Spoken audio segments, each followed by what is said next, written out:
5-minute penalty to Chicago, a game misconduct, and then Manson having words with Steven. And now Butcher gets into it. We're going to have a brawl, folks. Stand by.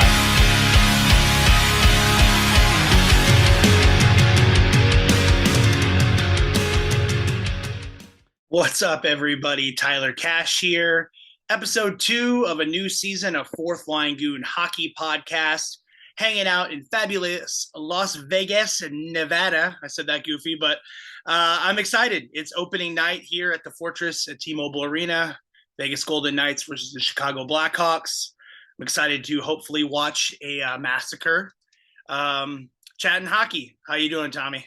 Good. Over here, per usual, Southern California. It's Thursday. Like you said, opener for the Knights. Went to the opener for the Ducks last night against the Kraken. That's a hell of a game. Honestly, it was wild. You got the Kraken looking like they were fired out of a cannon, clicking on all cylinders, whether that's the Ducks weren't in sync. Ducks are just bad. You know, that's what you're thinking the first 40, 45 minutes of the game. Kraken are up 4-2 at one point. Ducks pot 2 kind of late third period goals, tie it up, goes to overtime. You get the John Gibson to Troy Terry breakout pass for the breakaway. Scores the game-winning goal and a sick backhand just by the ear of Grubauer. And Ducks win 5-4. Saw a fight. Not a whole lot of ticky-tack penalties. High scoring, decent hits, good hockey around the board. But yeah, Ducks didn't deserve to win that game for what it's worth, but hell of a game to start the season, I feel like, across the board. Yeah, I mean, I guess they rallied back at home. When is the home opener for the Blues? That's got to be coming up? They don't play till Saturday. It's their first game is Saturday, which is wild. Wow. But props to the Ducks, though. They actually sold out their home opener, which I can't believe they've done in a long time. There were more chants that opening night than there probably were all season from the crowd. They even got a bum defense chant going during the penalty kill, and I was like, what's happening right now? But yeah, Blues start on Saturday against the Blue Jackets, who might be line-A-less after that elbow kind of hit that he took. So yeah, excited for that. It's just a weird start. Everyone's gonna have like 2 or 3 games under their belt before the Blues have one, but is what it is. For sure. I guess it's Zegras that's getting the crowd pumped up, right? I mean, you got a reason to be excited again. Some young, fun talent. Mr. NHL 23 cover artist, right? Yeah, it's funny. The guys behind me when the Ducks were just sucking the whole night. We're just dogging Zegras. Like, why the hell do you have to be so damn fancy all the time? That's why you keep turning over the damn puck. Ends up with a goal and an assist. The game tying goal and an assist. So is what it is. Yeah. I mean, speaking of epic turnovers, the first game of the season at the Staples Center, or what is it called now in LA? Crypto.com arena. Crypto.com. Yeah. Knights pulled out a late victory 4-3 because of that young defenseman Jersey. Yeah. He held onto the puck for like 20 seconds behind their net, thinking he was just waiting out the clock so they'll get that extra point no matter what going into OT. And then he tries for a stretch pass. Big mistake. I think it's 3-on-1, 3-on-2 the other way. Mark Stone buries it. We get to see expressive Mark Stone.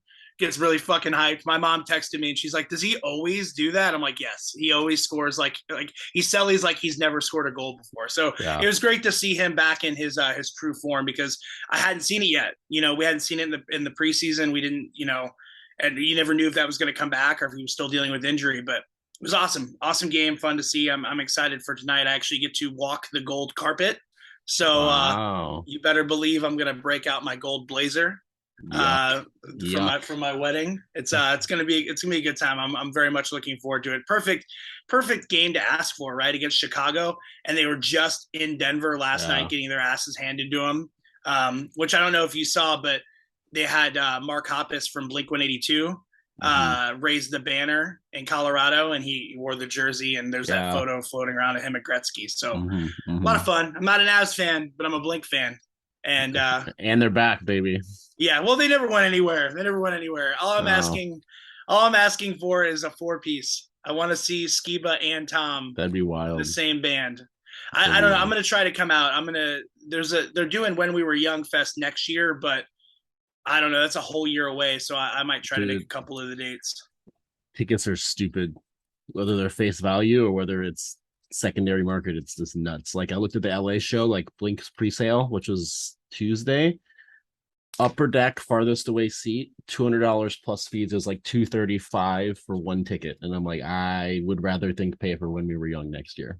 Yikes. Yeah, yeah. And when we were young this year dropped drastically in price. It's like $120 to go now on TickPick.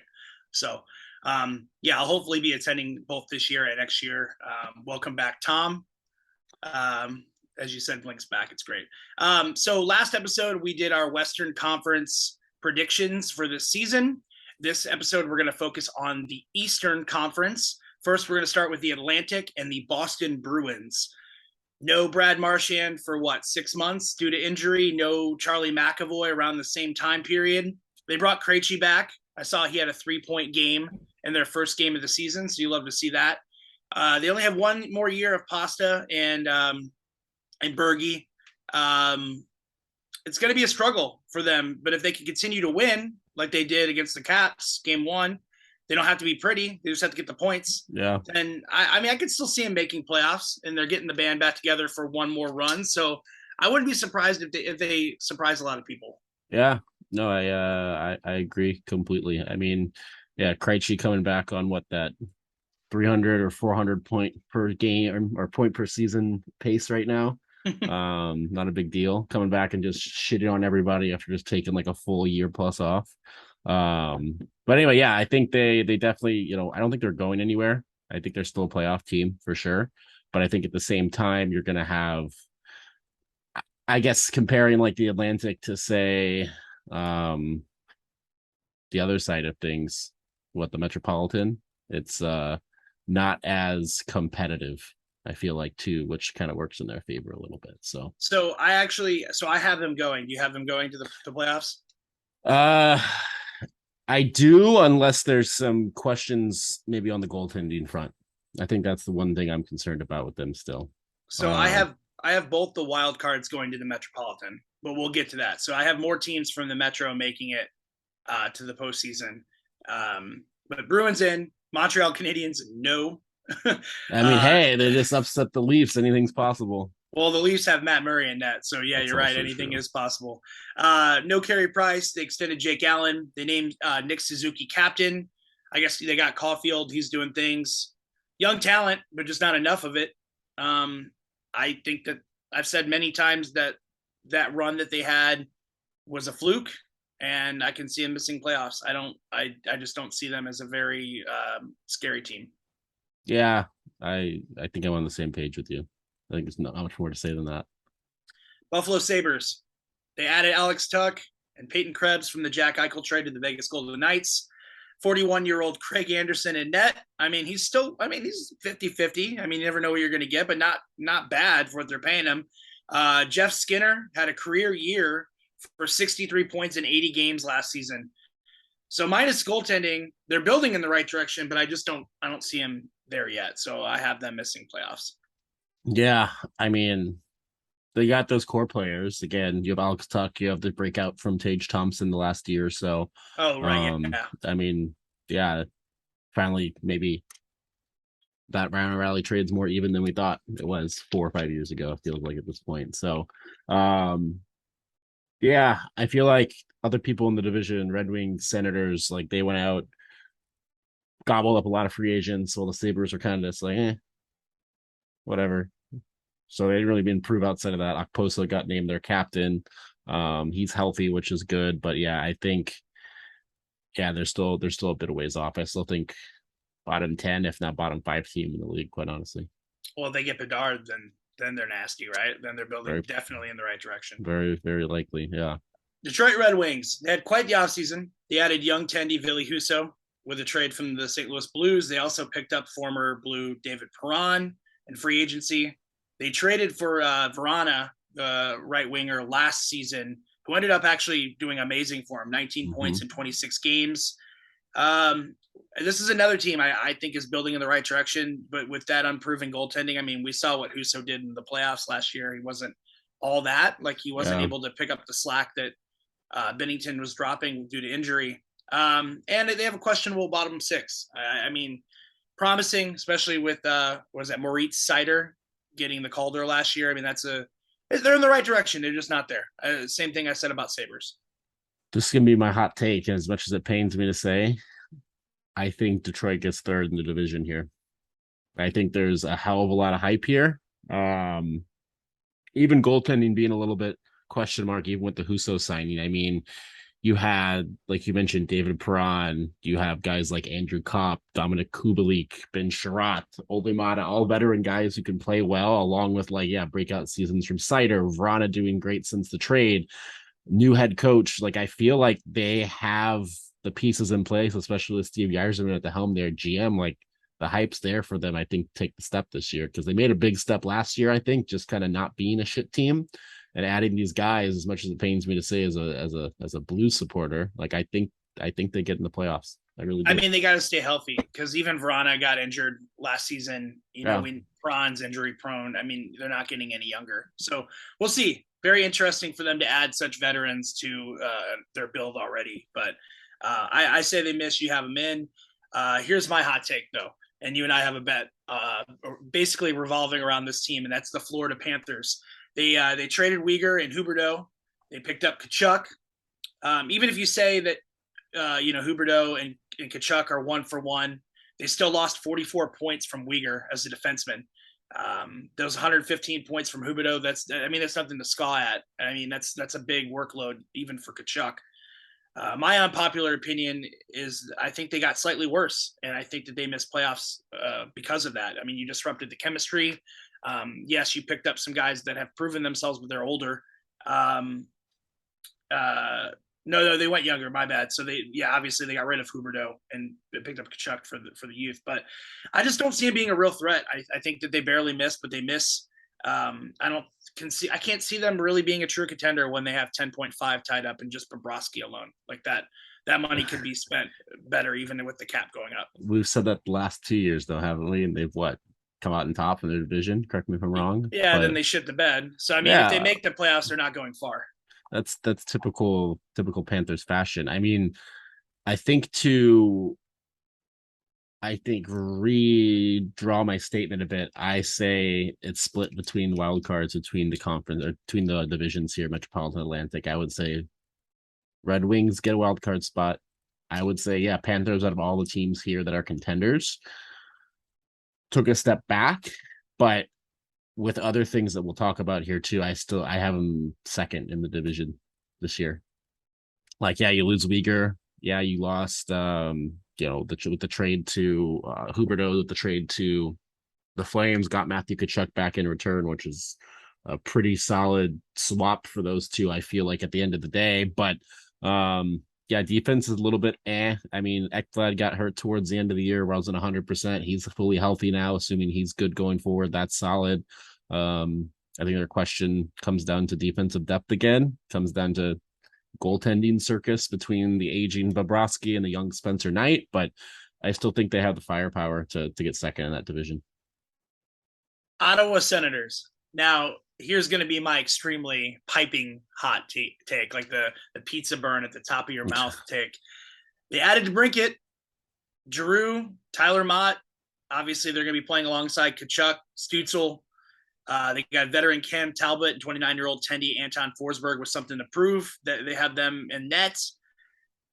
I say this team makes playoffs for the first time since 2017. I think that they had the right idea with a fire in their gut, and that the interview that Brady had on Chicklets, and he was like, "Oh, watch out for us," and it just wasn't orchestrated right. Now they have a lot more pieces. They have a lot more veteran leadership that can contribute. It's not just a young Brady trying to tell the team what to do. I'm sure a lot of guys respect Giroux. I think that he's going to bring a lot to the team, and I think they're going to make the playoffs.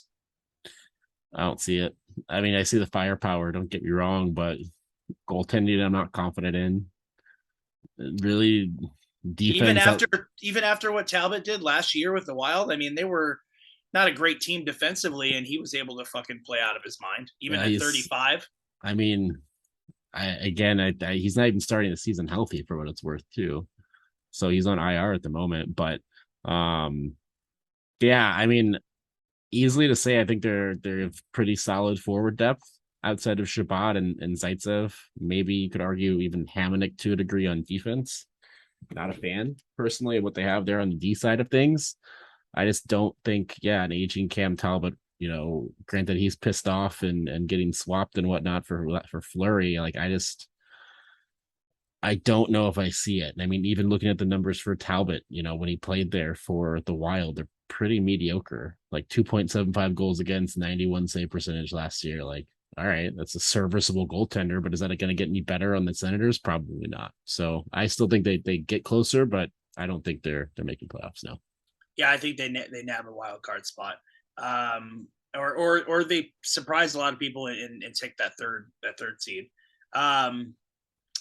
So the Toronto Maple Leafs, they didn't add much. They lost Campbell to Edmonton. They replaced him with Matt Murray. I mean, they still have Marner, Matthews, Nylander. Marner, the elite defenseman that we're going to see at some point this season, apparently. Great team. I mean, but they didn't do anything to improve what their problem was last year. Campbell took him, 7 games? And then they just showed him the door? I mean, I don't know.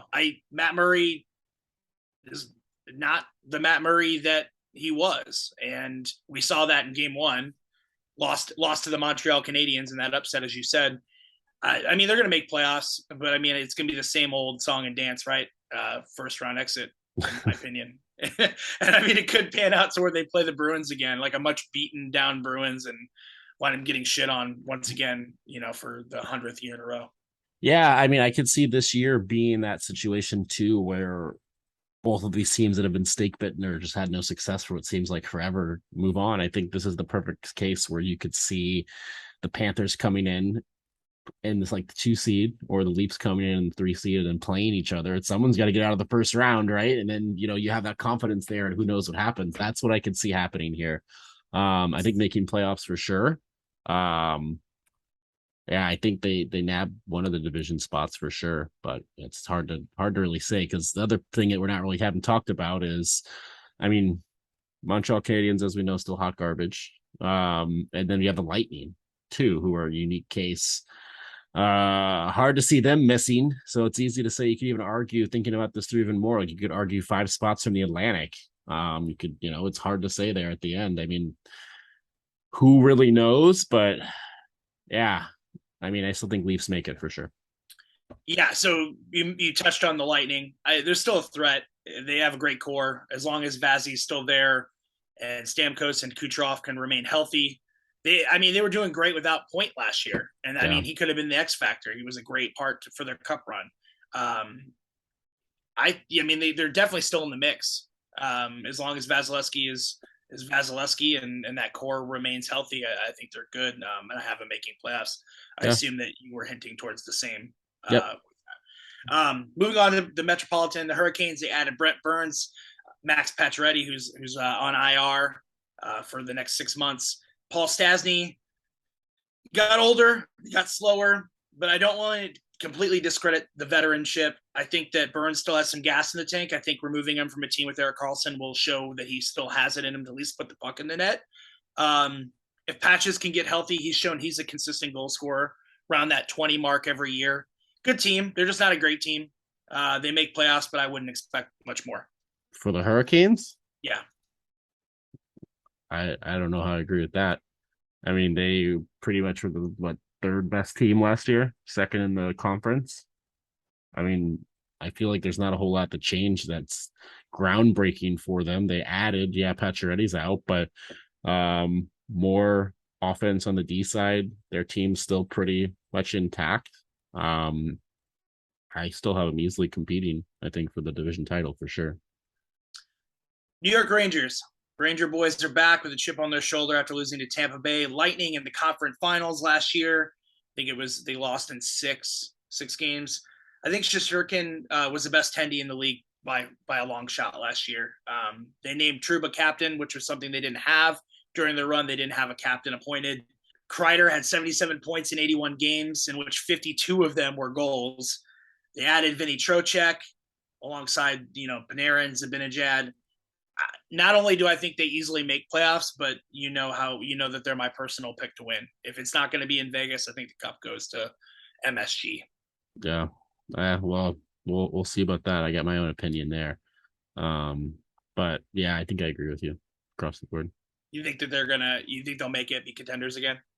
I mean, I, like the more I think through, my gut's telling me differently here. Is it's like I feel like they have all these young players, on the range. I might be blanking here. We're talking Rangers, right? I'm Yeah. not stupid. So Okay. Yeah. Lafreniere, Kako, So like I mean, these are guys that like underperformed so far, but I mean they could ignite at any time, you know?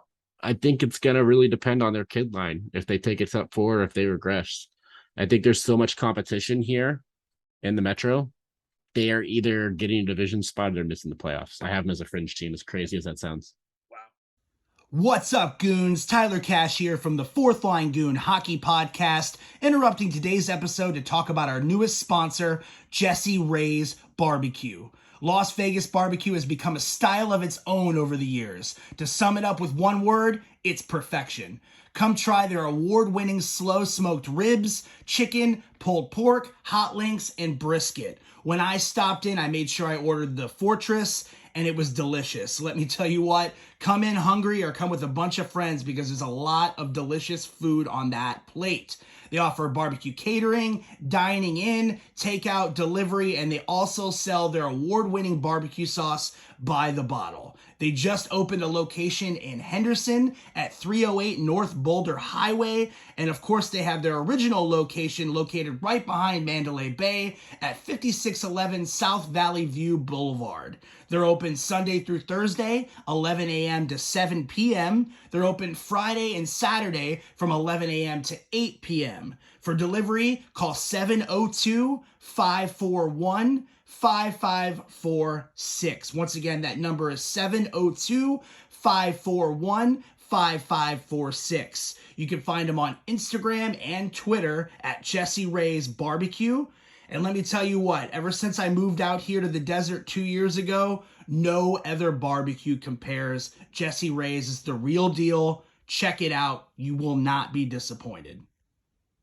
Guess who's back? Schlafly's back. That's right, Schlafly Brewing Company is back for its second season in a row of sponsoring the Fourth Line Goon Hockey Podcast, and I, for one, could not be any more stoked. Not only is Schlafly responsible for the most delicious beer that St. Louis has to offer, but they also have their hands in some of the most rad events, such as concerts, Maplewood Market, and Art Outside. Make sure you're following them on social media.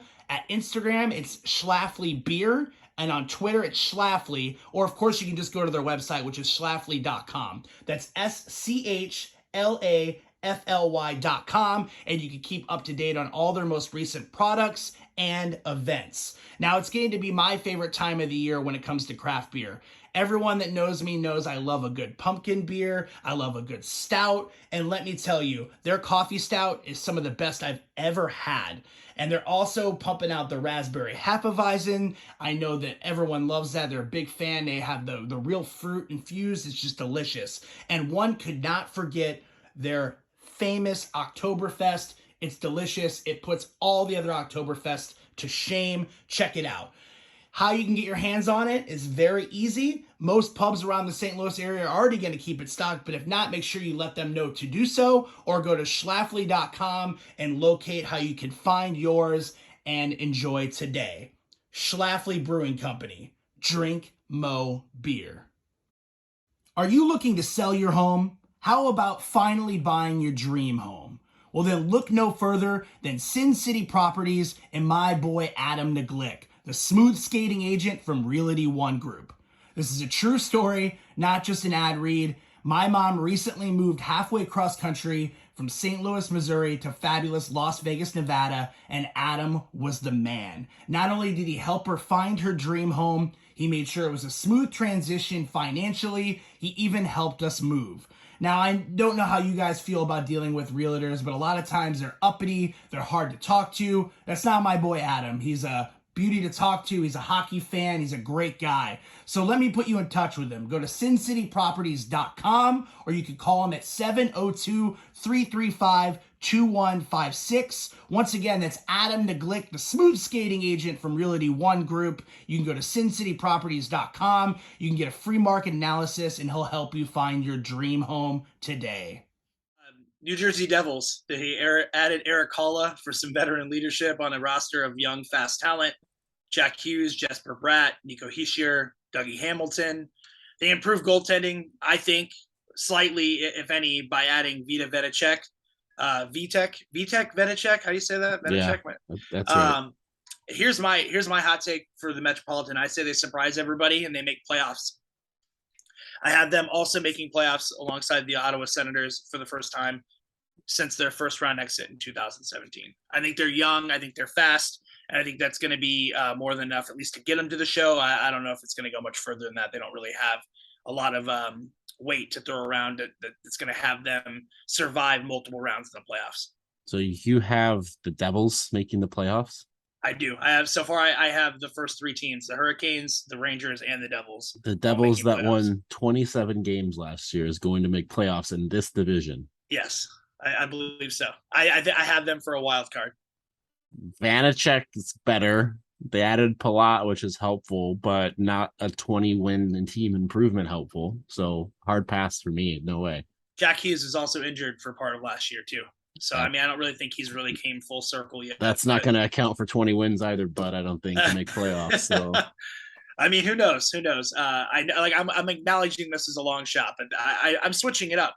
As I was sitting looking at these teams this morning and coming up with notes, I was really surprised with my picks, but I got to go with my gut on this. And my gut leads me to the New York Islanders getting older, ditching Barry Trotz. So that all depends on if Barzal can turn it on with this newfound freedom to be a creative, like offensively.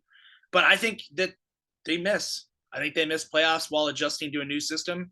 They're not getting any younger. They're not getting any new talent. I just don't see it. I think that it's going to take some time and slight rebuild. I'm not going to say, well, rebuild is the wrong word. I guess retool, a slight retool, and I think they could be right back in it. But I think they missed this year. Yeah, I don't see much changing outside of the fact that they don't have to play like the first 12 games on the road with the new stadium being built. But I mean, that put them behind the 8 ball, I think, a little bit last year. But yeah, they're getting older. They did basically jack in free agency, and other teams around them are improving. So, barring some unforeseen bond together moment with the new coach and stuff that they have there, with Lane Lambert. Yeah, I see them around 80 points. Definitely not in the mix. So let's not spend too much time on the Flyers. Horrendous team. Clearly, I mean, they're in the Bedard sweepstakes. They did hire Tortorella, which is fun, at least entertaining to watch him deal with this. They added Tony DeAngelo. Don't want to talk about him. But they lost their heart and their captain in Claude Giroux. Carter Hart really hasn't panned out to be the elite goaltender that they were hoping he would be. I mean, he doesn't really have a lot of help in front of him, but yeah, big miss for me. Yeah, I think the Flyers will be a very entertaining team in a sense of frustration and a sense of having Tortorella behind the bench. Yeah, I think, very unlikely anything good comes out of here. Last three teams for our predictions this year. We appreciate you guys tuning in. Make sure you go back and watch our last episode. Listen on Spotify, iTunes, YouTube, all that great stuff. But last three teams. The Metropolitan, Pens, they extended Malkin and Letang, so they kept their core, right? But they let Rodriguez walk. He was kind of that X factor last year, had a hell of a season, even though he was not a lot of people had a lot of faith in him. I think he was floating around the 20 goal mark. Nothing insane to write home about, but definitely contributing to the youth of the team. But they got older, slower, like a lot of these teams. But with that core, it's hard to say that you should count him out, right? I mean, Crosby's going to do him, especially with Malkin. They make it. I mean, I have them in the playoffs, but I don't really know what they could do outside of that. I mean, that's where I think that veteran presence can do a hell of a lot for you. I mean, it's still crazy to think that you're going to have Crosby in a Pens uniform till 38 at least. You're going to have Malkin in a Pens uniform till 40. You're going to have Letang in a Pens uniform until 41. With the new deals that Malkin and Letang signed. But yeah, I mean, present day, it's like looking at this lineup and just thinking of a top six of Crosby, Malkin, Gensel, Brian Rust, Ricard Raquel, and then insert Jason Zucker, Kapanen, or Carter, like that's dangerous. Yeah. Like even as some of these guys are getting older, that's dangerous as hell. They added Petrie on the defensive side last year too. Obviously Raquel kind of got hurt in the playoffs, last year with the hit kind of to the like shoulder, jaw area, I think, which changed a lot of things. He's back on a long-term deal. I mean, depth's there to make it. I think confidently they make it, assuming Jari is half decent. But aside from that, I mean, the fact that they barely lost playing a third string goaltender, I mean, I feel like they have that dark horse ability to still make a run. Washington Capitals, Tom Wilson's out with a knee injury. He's going to miss a good chunk of the season. But with Ovechkin chasing that Gretzky goal record, I think anything can happen. I mean, that guy's still got a fire in his eyes. Darcy Kemper was added with Charles Lindgren in net. Their goaltending is definitely the strongest it's been in quite some time. I could argue that Kemper is better than Colby statistically. I mean, I think they make it. I wouldn't be surprised, and I honestly wouldn't be surprised if they won a round or two. Yeah, can we call him Charles Lindgren? Charles Lindgren. It's Charlie. Chucky Sideburns. Yeah, Chucky Sideburns. I wonder if he has him sold this year. I'm sure he does. I haven't seen a picture of him in Caps gear. But yeah, I mean, offense is there. Defense is relatively okay. Their first game they had against the Bruins didn't go so hot. Kemper didn't play so great. But yeah, I mean, I think they're in playoffs for sure. I think, Ovechkin's still hungry for their goal record, more playoff success, because that's off Oshie, et cetera, kind of behind the helm there, like veteran guys who know how to play when it comes playoff time. So, yeah, I think they're in for sure. Columbus Blue Jackets, Line A and Gaudreau. It's going to be exciting, at very least, as long as Line A is not too banged up from their first game. Merzlikins has shown signs of eliteness. My hot take is that the Columbus Blue Jackets make the playoffs again. If anything, I don't see them advancing past the first round. I don't think they ever have, right, in the history of the team.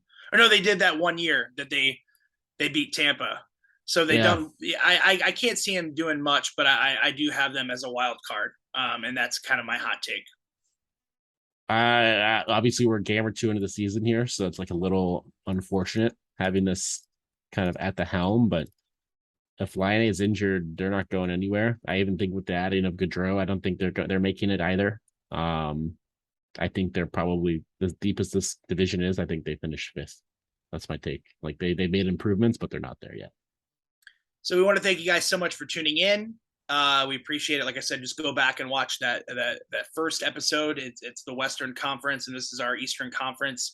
We'll share our locks and who we think make it and who does not. And we'll have a new episode for you next week after both the Knights have their home opener and the St. Louis Blues. Are you going into St. Louis at all to catch it? Nah, not this time around. No. This is the first year. This is the first year, right? In a long time. I feel like I didn't catch the opener last year. I don't remember. But yeah, I don't know. There's a lot of other shit going on. Do you have any plans of attending any other games other than Anaheim Ducks, or are they your team now? Is that how this works? Well, no, it's weird. So like right before Thanksgiving, it's funny you mentioned that. A couple of my buddies and I have been talking. The Ducks play the Blues twice in a row in St. Louis, like the week before Thanksgiving. So it's not a home and home. It's a like Friday night game versus the Ducks in St. Louis and a Sunday night game versus the Ducks in St. Louis, like an out of conference or an out of division team playing it back to back is really weird. So that might be happening. Go back for the holidays, get some turkey in you. And some hockey. There's obviously Blues Knights in November too. So I mean, there's definitely going to be some games. Maybe try and sneak over to the Yotes' new pristine collegiate arena and catch a game there for $150. But we'll have to coordinate that. I gotta see it. See it. We'll see. But I was gonna say, to recap then, my picks, I'll go over them here again. So out of the Atlantic, I got 4. I got Panthers. So these aren't in any order. I got Panthers, Leafs, Lightning, Red Wings. Out of those, I got Lightning, I think, coming back and taking the division here with as far as a step back that the Panthers took. Metropolitan, I got Hurricanes, Penguins, Capitals, and it's a tough one for me because it's like I think this is where I lie, where there's either it's going to be pretty much I think the Rangers really do regress a ton I think it's going to be Rangers in a final wild card spot or Bruins in a final wild card spot. So those are kind of my 8th and 9th for there. But I would say, yeah, I still think Hurricanes are the division folks there. So the Atlantic, I have the Bruins, the Ottawa Senators, sounds weird to say, Toronto Maple Leafs, and the Tampa Bay Lightning. The Metropolitan, I have the Hurricanes, the New York Rangers, the Devils, the Pens, the Capitals, and the Blue Jackets. So that's right. I gave both of the wild cards to the Metropolitan. So Okay. Some hot takes for sure. Let us know what yours are in the comments, and we'll see you guys next week. Yeah, I'll need to come back and listen to this like end of March and see where the hell all this is at. But yeah, look forward to the next episode here next week, and appreciate you guys listening. Take care. Later.